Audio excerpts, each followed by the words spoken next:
Une autre vidéo sur un exercice portant sur la fonction gamma. Donc cette fois-ci, il s'agit de la vraie fonction gamma, contrairement à l'autre fonction qu'on avait étudiée dans l'exo 46, je crois. Oui. Cette fois-ci, on a bien du t puissance x-1, et là, c'est la vraie fonction gamma voilà, qu'on a étudiée habituellement. Donc là, pareil, on retrouve un petit peu les mêmes questions que dans l'autre exercice. Donc d'abord, montrer que gamma est défini sur R plus étoile. Dans l'autre exercice, on avait -1 plus infini, mais ça vient du décalage qui est là, sur les puissances. Calculer gamma de 1, montrer cette relation-là, en déduire la valeur de gamma de n. Donc c'est toutes des questions qu'on a déjà vues dans notre exo, mis à part le problème du décalage. Ensuite, on vous demande de montrer cette inégalité-là. Donc si vous vous rappelez bien, notre exo, ça avait été une des clés permettant d'obtenir la continuité de la fonction qu'on est en train d'étudier. Enfin, maintenant qu'on aura cette clé-là, on va pouvoir montrer assez facilement que gamma est classe C2 sur R plus étoile. Ensuite, là, on vous demande de regarder gamma seconde, déterminer les variations de gamma prime. Donc, on peut supposer que gamma seconde sera une intégrale avec à l'intérieur une fonction de signe constant. Et donc, du coup, on aura facilement le signe de la dérivée de gamma prime et donc ses variations. Montrer que gamma prime s'annule en un unique point alpha compris entre 1 et 2. Alors ça ressemble beaucoup à un théorème de la bijection, parce qu'on nous demande ici de démontrer que l'équation gamma prime de x égale 0 admet une unique solution, en un point qu'on va noter alpha, et que ce point alpha doit être compris entre 1 et 2. Donc là, le R qui est ici, c'est pareil, une faute de frappe, il s'agit bien de l'ensemble des réels. Donc en déduire les variations de gamma, effectivement, comme on va obtenir que gamma prime est de, par exemple, croissante, si on a elle s'annule en alpha, elle va être négative avant et positive après, donc on aura assez facilement les variations de gamma. D'étudier les limites de gamma en 0+, donc ça c'est une question qui est intéressante, il faut vraiment bien la comprendre. On va utiliser un petit peu toutes les relations qu'on a pu établir auparavant, et vous verrez que ces limites-là se calculent finalement très facilement si on utilise les bons outils. Démontrer l'existence d'une suite à n telle qu'on est ça. Donc là, on voit bien que gamma de x, c'est l'intégrale de 0 à plus infini. Le bout qui traîne à la fin, c'est l'intégrale de 1 à plus infini. Donc ça veut dire que ce truc-là, c'est un développement en série de fonctions de cette intégrale-là, mais sur l'intervalle 0,1. Donc très certainement que ce sera un théorème d'intégration terme à terme ou quelque chose de ce genre-là. Donc si on reprend maintenant les questions dans l'ordre, on retrouve dans la première question, donc montrer qu'elle est définie. Attention à ne pas tomber dans le panneau, comme il va falloir démontrer que gamma est classe C2 un peu plus tard. On va non pas démontrer que l'intégrale converge, mais que la fonction à l'intérieur est intégrable. Parce qu'on en aura besoin pour cette question-là. Donc cette fonction qui est à l'intérieur, elle est continue. Alors elle s'écrit t puissance x-1 exponentielle moins t, mais on peut aussi l'écrire sous ce format-là. Elle est continue et positive sur R plus étoile. En plus infini, par croissance comparée, on a notre fonction qui est un petit taux de 1 sur T2. Or, cette fonction-là, qui est t associée à 1 sur T2, est intégrable. Donc, par comparaison, notre fonction est intégrable sur 1 plus infini. Après, alors là, j'ai dit derrière qu'elle convergeait, mais c'est pas vraiment ce qui m'intéresse ici. Ensuite, l'intégrale de 0,1. Alors, pour l'intégrale de 0,1, on a d'abord un équivalent, parce qu'exponentielle moins t, quand t est envers 0, c'est envers 1, qui est un nombre fini non nul. Donc on le remplace de l'autre côté par sa limite. Cette intégrale-là de t puissance x moins 1 dt, c'est en fait l'intégrale de 1 sur t puissance 1 moins x. Et donc pour ça converge, c'est seulement si 1 moins x est plus petit que 1, c'est-à-dire x moins 1 plus grand que moins 1, etc. Donc on obtient qu'elle converge, c'est seulement si x est strictement positif. Donc on a bien comme ça que cette intégrale-là est convergente si et seulement si x est positif. Et donc l'intégrale entière converge si seulement si x est positif. Remarquez bien qu'ici, en fait, plus que la convergence, comme la fonction est continue et positive, la convergence est équivalente à l'intégrabilité. Et là, j'ai dit qu'elle convergeait. J'aurais très bien pu l'écrire avec de l'intégrabilité. D'ailleurs, ça aurait été aussi bien. Pour le calcul maintenant de gamma de 1, on remplace x par 1. Et vous voyez que ça fait t puissance 0 ici. Et du coup, t puissance 0 vaut 1. Et donc, on calcule l'intégrale de exponentielle moins t entre 0 et plus infini, donc qui fait 1. Donc, pour prouver la relation, c'est exactement la même chose que dans l'exo 46, mis à part le décalage. On va faire encore une fois une IPP. Donc là, j'ai choisi de dériver le t puissance x, donc partir de gamma de x plus 1. Primitiver l'exponentielle. On vérifie bien toutes les hypothèses, de classer 1 sur 0 plus infini, les limites finies en 0 et plus infini. Il y a une intégrale qui converge, c'est l'intégrale de uv' parce que c'est gamma de x plus 1. Donc l'autre intégrale de u'v va converger aussi, et on a l'égalité par intégration par partie. Et on tombe de l'autre côté, donc le x, on peut le sortir de cette intégrale-là, parce que c'est une constante par rapport à t, et on obtient le x gamma de x, sachant que ce bloc-là, bien sûr, fait 0. Donc ensuite, derrière, on vous demande d'en déduire la valeur de gamma de n. Donc pour gamma de n, ben, c'est un résultat qui est très classique. Gamma de n, ça va être n-1 factoriel. On a donc notre relation, quand on remplace ici x par n, on obtient que gamma de n plus 1 égale n gamma de n. Gamma de 1, on a vu que c'était 1 qui est factoriel 0. Et donc pour l'hérédité, ben, quand on calcule gamma de n plus 1, c'est n gamma de n. On remplace via HRN gamma de n par sa valeur n-1 factoriel. Et on obtient factoriel n qui est bien HRN plus 1. Et donc HRN plus 1. Bon, pour démontrer derrière, on vous demande de démontrer une inégalité, donc celle-ci là, t puissance x moins 1. Donc là, si t est plus grand que 1, alors pour tout x appartenant à b, t puissance x est plus petit que t puissance b. Donc t puissance x moins 1 est plus petit que t puissance b moins 1. Donc j'ai multiplié par 1 sur t qui est un nombre positif. Et t puissance b moins 1 est lui-même plus petit que t puissance b moins 1 plus t puissance a moins 1. Parce que j'ai rajouté ici un nombre positif. Pareil, si t est compris entre 0 et 1, cette fois-ci, la fonction qui a x, si t puissance x, est décroissante, dont elle prend sa valeur maximale en a. Et on remultiplie par 1 sur t, on rajoute cette fois-ci t puissance b moins 1, qui est toujours positif, et on a bien l'inégalité encore. Du coup, on a bien démontré que pour tout t positif, t puissance x moins 1 est plus petit que t puissance a moins 1 plus t puissance b moins 1. Donc vous voyez que finalement, cette présentation ici est un petit peu différente de celle qu'on avait pu prendre dans la question, dans l'exercice 46. Mais ça revient globalement au même. Derrière, on vous demande de montrer que gamma est classe C2. Donc pour montrer que gamma est classe C2, on applique bien sûr le théorème de dérivation des intégrales à paramètres. Donc on commence par poser notre fonction. Notre x est dans R plus étoile parce que le domaine de définition de gamma c'était R plus étoile.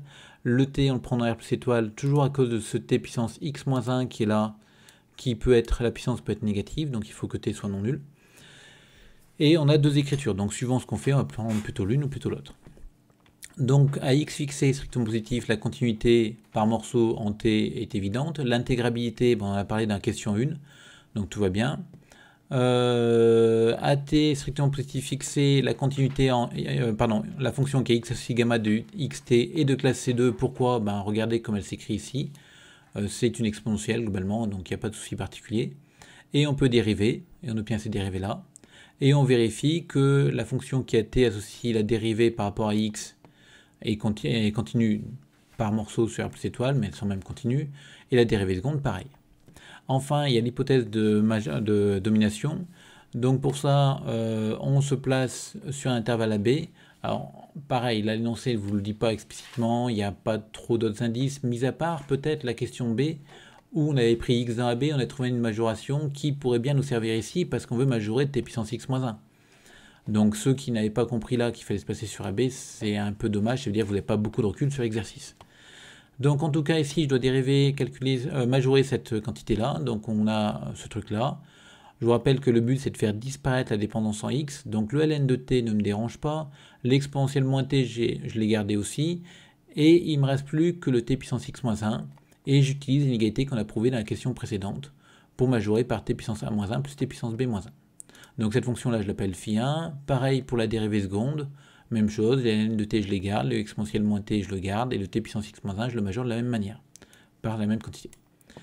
Donc du coup, maintenant, il ne me reste plus qu'à démontrer que ces deux fonctions phi1 et phi2 sont intégrables sur R plus étoile. Donc pour démontrer qu'elles sont intégrables, on regarde d'abord en plus infini. En plus infini, c'est l'exponentielle moins t qui va l'emporter, qui va décider du comportement. Donc du coup, on va voir automatiquement que c'est un petit taux de 1 sur t2 par croissance comparée. Et du coup, par comparaison, ces deux fonctions phi1 et phi2 seront intégrables sur 1 plus infini. En 0, c'est un petit peu plus compliqué. Pourquoi? Si on regarde notre fonction, je ne l'ai pas compilé là, si on regarde notre fonction phi i, elle va être équivalente en 0 à ce truc-là. Alors c'est valeur absolue de phi i qui va être équivalente à ça. Et comment faire pour obtenir que c'est intégrable? C'est ce ln de t qui m'embête là. Je ne peux pas dire que c'est un petit taux de 1 sur t puissance 1 moins a, parce que la n de t tend vers l'infini, donc en fait c'est l'inverse. Du coup, il faut que je trouve une solution. Donc l'idée, c'est de trouver un nombre tel que ln de t puissance i soit un petit taux de t puissance quelque chose, et que quand je calcule mon quotient, ici à la fin, j'obtienne toujours une puissance qui soit plus petite que 1. Donc le bon nombre, c'est de prendre la puissance moins a sur 2. Comme ça, quand je vais calculer mon quotient, je vais ajouter a sur 2 en bas, mais je vais garder une quantité qui sera plus petite que 1. Et je vous rappelle que par croissance comparée, ln de t puissance i, c'est toujours un petit taux de t puissance moins a sur 2. Les deux tendent vers l'infini, mais le t puissance moins a sur 2 va toujours tendre infiniment plus vite que les puissances des logarithmes. Donc c'est ce qu'on a fait ici globalement. Alors je l'ai présenté de manière un petit peu différente. J'ai fait directement apparaître là la quantité qui m'intéressait en bas. J'ai calculé le quotient 7 tend vers 0, donc j'obtiens que phi de t, c'est un petit taux de cette quantité qui n'est autre que la fraction qui m'arrange bien, donc celle-ci là. Et comme 1 moins a sur 2 est plus petit que 1, le phi va être intégrable sur 0,1. Donc du coup, phi 1 et phi 2 vont être intégrables sur R plus étoile, et on a bien l'hypothèse de domination qui est vérifiée. Du coup, d'après le théorème de dérivation, ma fonction gamma est bien classée 2 sur R plus étoile, et je connais gamma prime et gamma seconde. Alors, derrière, on vous demandait de trouver les variations de gamma prime, donc on s'intéresse à sa dérivée, gamma seconde. À l'intérieur de l'intégrale, j'ai une fonction qui est positive, les bornes sont dans le bon sens, donc du coup, gamma seconde de x va être positif. Alors ce qui m'arrangerait, c'est que ce ne soit pas supérieur ou égal à 0, mais strictement positif. Et si je veux la stricte positivité, j'ai juste besoin de remarquer que la fonction qui est intérieure est positive, mais n'est pas la fonction nulle. Et comme ce n'est pas la fonction nulle, la stricte positivité de l'intégrale va me dire que cette quantité-là est strictement positive. Donc j'ai toutes mes hypothèses qui ont vérifié, continue, positive, n'est pas la fonction nulle, mes bornes sont différentes, je peux appliquer ce théorème-là, ce n'est pas la fonction nulle. Ce n'est pas nul, du coup. Donc du coup, j'ai mon gamma seconde de x qui est strictement positif, donc gamma prime qui va être strictement croissante sur 0 plus infini. Alors après, on vous demandait de montrer que l'équation gamma prime de x égale 0 admettait une unique solution sur R et qu'elle appartenait à 1, 2. Donc pour ça, on peut regarder le fait d'abord que gamma prime est strictement croissante sur R plus étoile. Comme elle est strictement croissante, elle est injective, donc elle s'annule au plus une fois.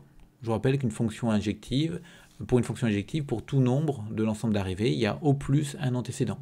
Donc 0 est dans l'ensemble d'arrivées, il y a au plus un antécédent. Ensuite, on remarque que gamma de 1, ça vaut 1. Gamma de 2, ça vaut aussi 1. Gamma est continue sur 1, 2. Elle est de classe C1 sur 1, 2. Donc d'après le théorème de Rolle, il existe un alpha appartenant à 1, 2 tel que gamma prime de alpha égale 0. Pour le théorème de Rolle, a priori, on n'a pas besoin de C1, on aurait juste eu besoin de dire dérivable, mais ici, bon, on a même C1. Du coup, gamma prime s'annule en un point appartenant à 1, 2. Elle s'annule au plus une fois, donc du coup, elle s'annule quand alpha, et que ce alpha est bien dans l'intervalle 1, 2. Du coup, comme on peut maintenant déduire les variations de gamma, ma fonction gamma prime est strictement croissante et elle s'annule en alpha. Donc avant alpha, elle va être négative et après alpha, elle sera positive. Donc j'ai mes variations, gamma prime positive sur alpha plus infini, négative sur 0 alpha. Donc du coup, ma fonction gamma est strictement croissante sur alpha plus infini et strictement décroissante sur 0 alpha. Bon, ensuite, on vous demande, alors c'est une question qu'il faut savoir faire, déterminer les limites de gamma en 0 plus et en plus infini, c'est des questions qui sont très classiques et qui en plus utilisent des idées qui sont intéressantes et réutilisables de partout. Donc nous, on avait démontré que pour tout x positif, on avait cette relation-là, gamma de x égale gamma de x plus 1 sur x. Le problème qu'on a ici, c'est que nous, quand on veut chercher la limite de gamma en 0, on n'a pas beaucoup d'informations. Comment faire pour trouver ce truc-là? Alors on peut tenter éventuellement de prendre une suite quelconque xn tendant vers 0 et faire de la convergence dominée et essayer de voir ce qui pourrait se passer. Mais on a en fait bien peu de chance parce que la limite en 0, c'est plus infini. On peut aussi essayer de minorer, mais par quoi? Il faudrait trouver quelque chose qui tende vers l'infini, c'est assez compliqué. Et finalement, on a un truc qui est assez bien, c'est que cette relation-là, quand x tend vers 0, ce comportement, on ne le connaît pas bien. Mais par contre, vu que x tend vers 0, mon gamma de x plus 1 mon x plus 1 ici va tendre vers 1. Et du coup, je me ramène en un point, en 1, la fonction gamma, je la connais très bien. Pourquoi très bien? Parce que j'ai démontré qu'elle était classe C2, donc continue sur R plus étoile. Du coup, elle est continue en 1. Je connais gamma de 1, et mon x plus 1 tend vers 1. Donc cette quantité-là, gamma de x plus 1, va tendre vers gamma de 1 qui vaut 1. Et donc du coup, je vais pouvoir comme ça obtenir un équivalent très facilement de ma fonction gamma de x en 0, en écrivant que du coup, la limite de gamma de x plus 1, c'est 1 qui est non nul.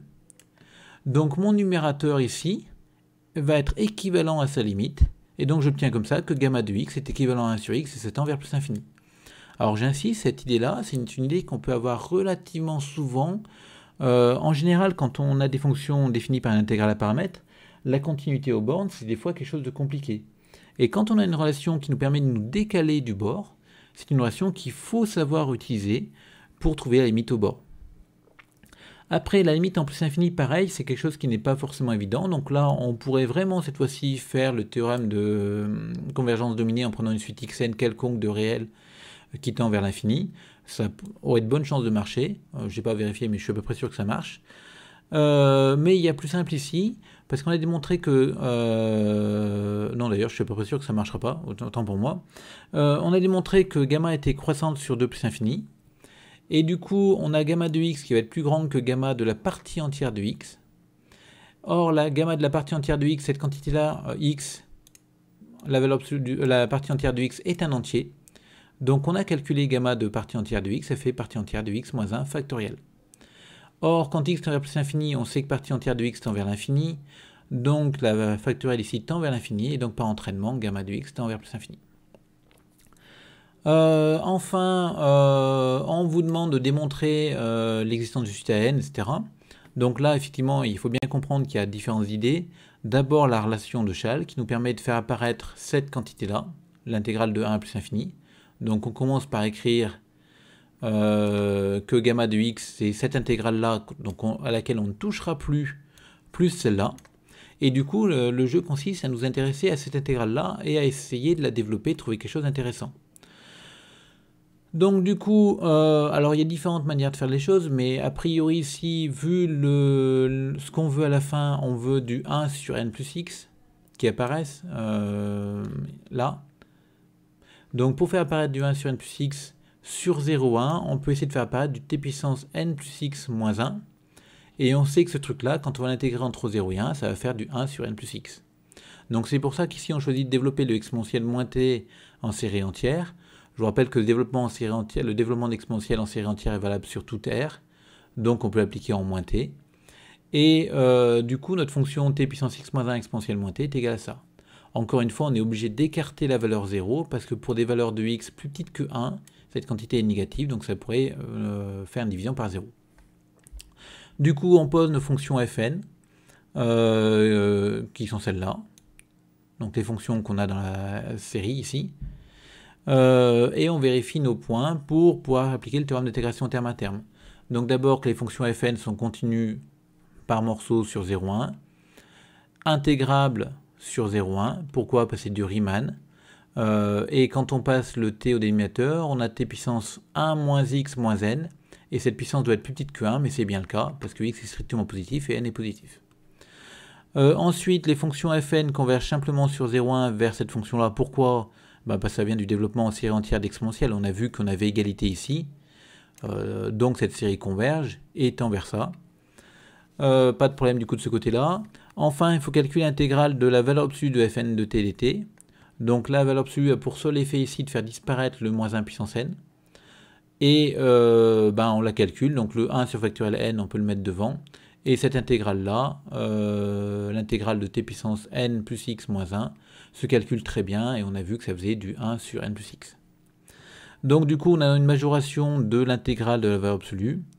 Donc elle est égale à ça et vous voyez, on peut dire qu'elle est plus petite que 1 sur factoriel n, pour tout n plus grand que 1. Or, la série des 1 sur factoriel n converge, donc par comparaison, cette série-là va converger. Alors vous voyez qu'ici, je me suis placé pour n plus grand que 1. Après, je regarde pour n positif, mais on est bien d'accord que la convergence d'une série ne dépend pas de ses premiers termes, à partir du moment où ils existent quand même. Mais là, tout le monde existe. Du coup, le théorème d'intégration terme à terme s'applique, et il nous dit que l'intégrale, cette intégrale-là, qui est aussi égale à l'intégrale de cette série-là, on peut intervertir la série et l'intégrale, donc on se retrouve avec cette écriture-là. Et cette intégrale-là, on sait les calculer très bien. Encore une fois, ça fait notre 1 sur x plus n. Donc on peut prendre a égale moins 1 puissance n sur factoriel n pour retrouver l'écriture proposée par énoncé, qui était du an sur x plus n. Et donc on voit ici par identification que notre an, c'est cette quantité-là. Voilà pour cette vidéo. Je ferai une dernière courte vidéo sur la fonction gamma, parce qu'il y a plein d'écritures de cette fonction gamma. Ce qui permet de faire plein d'exos différents sans se rendre compte qu'on travaille forcément sur la fonction gamma, mais c'est bien de les avoir rencontrés une fois, histoire d'avoir peut-être une petite idée de ce qu'on va faire.